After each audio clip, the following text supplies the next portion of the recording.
Soul Disco exclusive.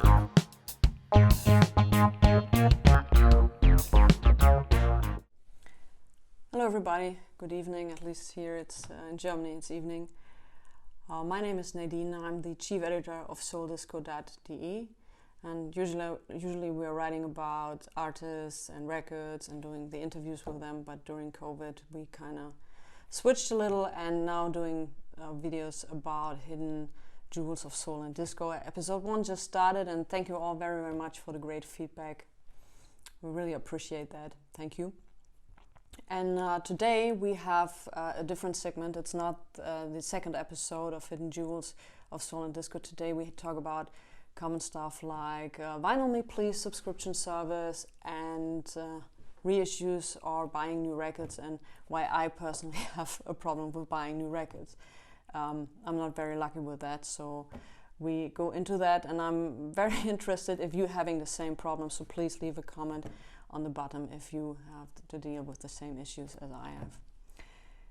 So if you would have asked me if I buy new records about 2 or 3 years ago, I would have, no, about 4 years ago, I would have said no way. And by the way, I'm only doing this in one take, so bear with me if I do something wrong or if I misspell or repeating myself. It's just one take, that's it. So back to the records. I would have said no, I don't buy new records. I just go for the original releases or stuff like this. I'm buying in secondhand record stores, usually between 10 to 20 euro. But there's some examples where I paid more, like the Gloria Scott record I talked about in episode 1 of Hidden Jewels of Soul and Disco. But most of them are in that price range. And another thing is, the records, I'll go back a little. So the only new records I bought at that time were Elvis records from his collector's label from FTD. Because I'm an Elvis fan, and for me these releases are essential. And by the way, they're beautiful packaging, great sound, 180 gram vinyl. So you, as a fan, you can't go wrong with that, and also as a non-fan, some of these releases are really, really outstanding and beautiful. So these records were the only ones I bought back then. And in the meantime, I'm listening to soul and disco records. So you have a lot of mainstream releases from back in the day, from the heydays of record producing, recording and everything, the 70s, 60s, 70s, beginning of the 80s. So you have a lot of variety and you can buy the records for a good price. Most of them.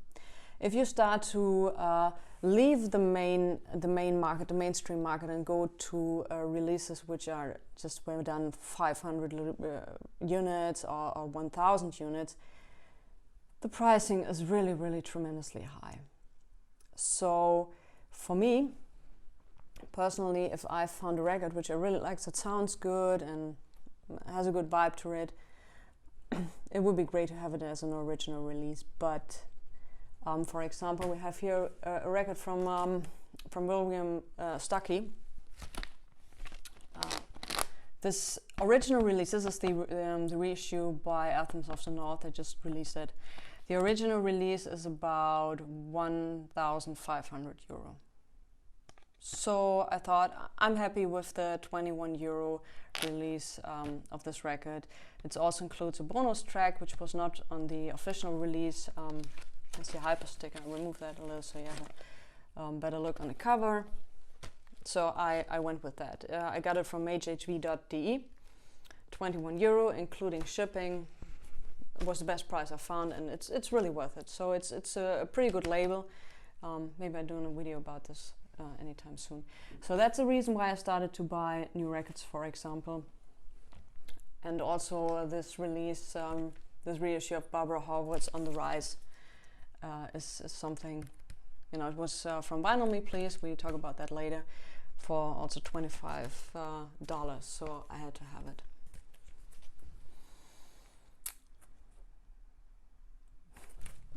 Let's talk about why I have problems with new releases. I don't have much luck with new releases, and I'll show you why. I got this from, and this is just an example because I have this from many different labels, from many different pressing plants. It makes me so angry because I don't understand it. This is the Loletta Holloway reissue of Cry to Me. I think this was one of her first albums.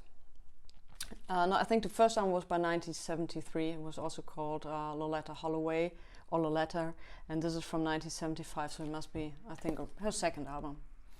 And this was offered at Vinylmeplease. It's numbered, limited edition. You have 307 of 500. Hope you guys can see that somehow. And it's also a vinyl colored, and it's a beautiful marble green. I hope you guys can see that somehow. I hope so. But anyway, it's marble green. It's a beautiful record. I got it. I put it out of my record washing machines, and I wanted to play it. And this table is flat as the earth, some might say. So if I go back a little, then you can see the record. I can actually put that down. Yeah, it's wrapped. It's no way. I press here, and I can almost put my finger through that. I can push it down on both sides. It's not playable. So I talked to Vinylmeplease customer service. Vinylmeplease customer service is good. They resent me a new version. I was very excited because I couldn't play that one, and I like Loletta Holloway. For me, she's a disco diva. Brilliant, outstanding voice. So I got number 484 of 500. Yep. I was excited. I put it out on the shelf, and I didn't even need to put it on my record player because hope you can see that. I press here, and I can put my finger underneath it. It's so wrapped. It's impossible, even if I try to, you can dance a little bit with that thing. I hope you can see that, guys. Do I ask for a third version? Because usually my local record store is making a lot of money with me because he's flattening the records with a professional machine. It takes up to 7 hours, and you have to clean the record before you do it. Very, very good. So I clean it with my ultrasonic cleaning machine.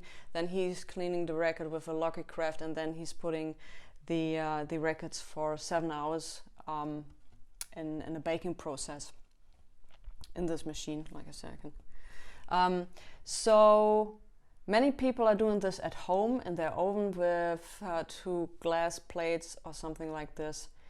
For me personally, it's just my personal opinion. When I see this, when I see videos or pictures, it causes me physical pain. If you are happy with it and it works for you perfectly, go ahead and do it. I would never do that. And baking a record, you have to clean it very well, because when you bake it, you also bake everything what's on the surface with it, so it will be there forever.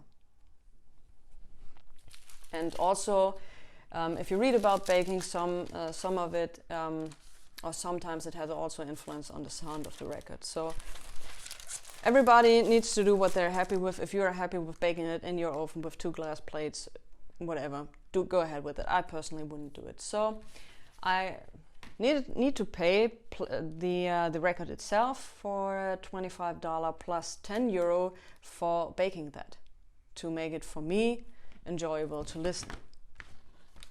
I don't know, I'm really frustrated with it. So this was just a good example how this is it. And another thing, I have bad experience with new records with every 4th or 5th record. Seriously, every 4th or 5th record, new record I buy, I have these problems. And I don't get that. Why? Because they're using the same machines, they did about 50, 60, 70 years ago. So it's not the machine. What changed? So from what my understanding is and from what I've heard is that they have less time to let the record cool or whatever they changed. So that's the problem. But I think in the late 70s, they were the heydays of record producing. They were producing so many records, so they don't have the problems. I have 80% of used records, 80%. And from these 80%, it's like 4 records who have reps, and that's just because they were standing in the sun. So I don't get it. If you have an explanation for me, put it in the comments. Really. Another example is this one. This is a record store day record, and I was really looking forward to it because it's super disco edits.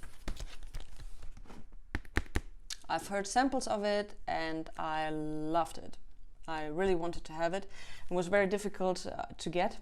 It's version 976 of 1000, so it's limited to 1000. My mistake was to get it and wait 8 months to try to play it. So there was no chance for me, from my record dealer, to get a different version because it was limited, and he said, sorry, but you waited too long. Yeah, my bad. Because, like I said, I can't play these records. And I wish I could, but there's no chance. They're totally wrapped. So I have to pay 10 euro for Loletta Holloway, and there were 2 records, so 30 euro for making new records playable. And then I have another thing with new records. It's every marketing's management dream. We found in the basement hidden the multitracks tapes of a certain album you were all looking for. Awesome. We bake them, we shake them, and we make them work again. And we put them to the best engineer we could find, and he worked a year on that material to make it enjoyable for you. And then we had a graphic unit who recovered the original artwork from scratch. So you get the best possible artwork possible. I'm willing to pay for this package, where many people put their blood, sweat and tears in it, a decent price. I'm willing to do that because I get a great quality product. I'm getting the record, I'm opening it up, it's printed beautifully, thick cardboard. You open it up and you have pictures from the personal collection of that singer. He opened his archives, so you have him singing whatever. You haven't seen that. It's beautiful. So you open up the thing to get the main product, the record. And this is a good example. You get it in this. A paper sleeve. I'm willing to pay 50 cents more to get the record in a decent sleeve, because every time I'm trying to open that, I make tiny little scratches on the surface of the record. I can hear that when I do this. And I also, when I have very quiet parts on the record where the sound engineer might have spent hours in getting that right, the way he wanted it or the way it was on the original, I hear that. So what I do when I get this is I'm getting angry. I'm totally getting angry.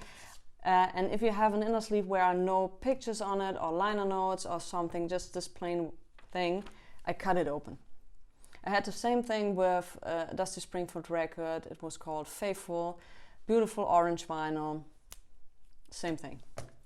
And at that time, I had no idea about that. I opened it up, I heard the scratches, and then I saw the scratches, and I was like, you know, beautiful done product, and you get it in this. Nothing against Disco Edit, I love Disco Edit, but it's just, because it's here, it's just an example of this. And Vinylmeplease is having also the problem with rap records, as you can see the example of Loletta Holloway. So I was getting the reprint, the reissue of Tough Guys from Isaac Hayes. And I was like sitting like this and hoping, please don't make it having a wrap. It wasn't having a wrap, just a tiny little one, but that's okay. I could play it. I was happy. Great packaging, wonderful. So Vinylmeplease subscription service. You have, if you're in the States, you have this kind of price model.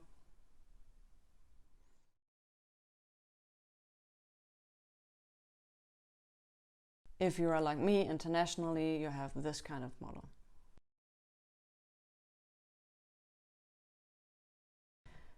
So to me, doing it or having a subscription, I only had 2 subscriptions in that whole time. There was one, a monthly subscription to get the On the Rise LP, to pre-order it.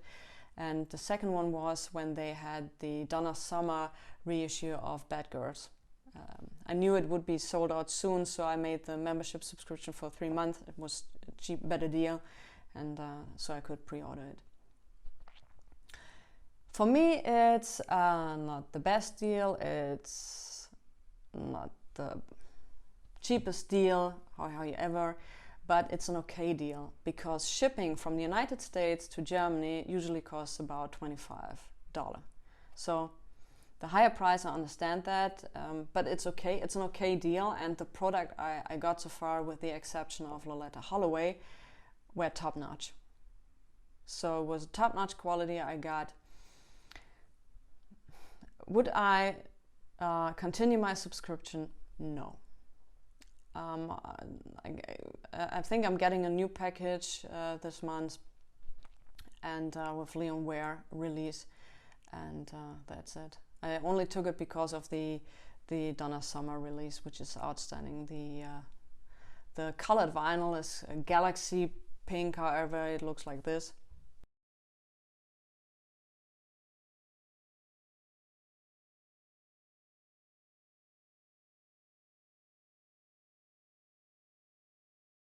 So it was sold out in I think 48 hours. So great with that. You can do that a few times, find it out for yourself. I personally think it's kind of expensive, but you get a very good product and have a great customer service. But yeah, you have to figure it out yourself. But yeah, if there's one release you would like to have, try to get it without the monthly subscription. Otherwise, do a monthly subscription. I would recommend to do the 3-month subscription because it's way cheaper, and like I said, you get good products. So that's for today. I hope you like that too, and this time I tried to look directly in the camera. I missed it the last time. I knew you guys would see that. I've seen it when I put that online, but I really have to get used to that, being in front of the camera. Usually I'm just behind the camera asking the question, so this is kind of premiere to me, so I'm still trying to work that out. And the lights are very bright as well. So on the weekend we are doing a new episode of Hidden Jewels of Soul and Disco, and I hope to see you guys up then, and have a great day and stay healthy and home. See ya. Bye.